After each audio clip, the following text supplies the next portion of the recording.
İki cür insan var. Bir proaktiv insan var, bir reaktiv insan var. Proaktiv insan bütün məsuliyyəti öz üzərinə götürür. Böyük liderlər deyir belədir. Reaktiv insan isə bütün məsuliyyəti atır başqalarının üzərinə. Mənlidir. Mənlik deyil. Mən kamil insanam. Nə danışırsınız? Mənim bacarığım çox yüksək səviyyədədir. Mənim fərasətim, mənim ağlım, mənim zirəkliyim ən yüksək səviyyədədir. Bəs niyə görə qalmısan yerində? Niyə görə yerində sayırsan? Heç bir işin sahibi olmamısan. Boş bekar Maraqlı gəzirsən. cavablar olur ki, Allah belə istəyib. Çünki O da kiminsə üstünə atmaq. bəli, o da Allahın üstünə atır. Ona görə ki, mənə valideynlərim şərait yaratmadı. Bəhanədir. Ona görə ki, yağış yağdı, qar yağdı. Bəhanədir. Gün çıxdı, isti oldu, soyuq oldu. Hamısı bəhanədir. Reaktiv insan anca deyir, əgər mənim deyir, əgər mənim imkanlı valideynlərim olsaydı, hamısı əgərlərlə danışır. Əgər mənim övladlarım yaxşı olsaydı, əgər mənim həyat yoldaşım yaxşı olsaydı,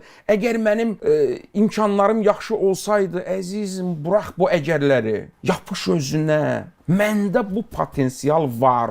Vəssalam, həyatın yolu budur. İkinci yol yoxdur. Bütün inkişaf etmiş ölkələr, bütün inkişaf etmiş insanlar bax bu yolla gediblər. Bir dənədir yol.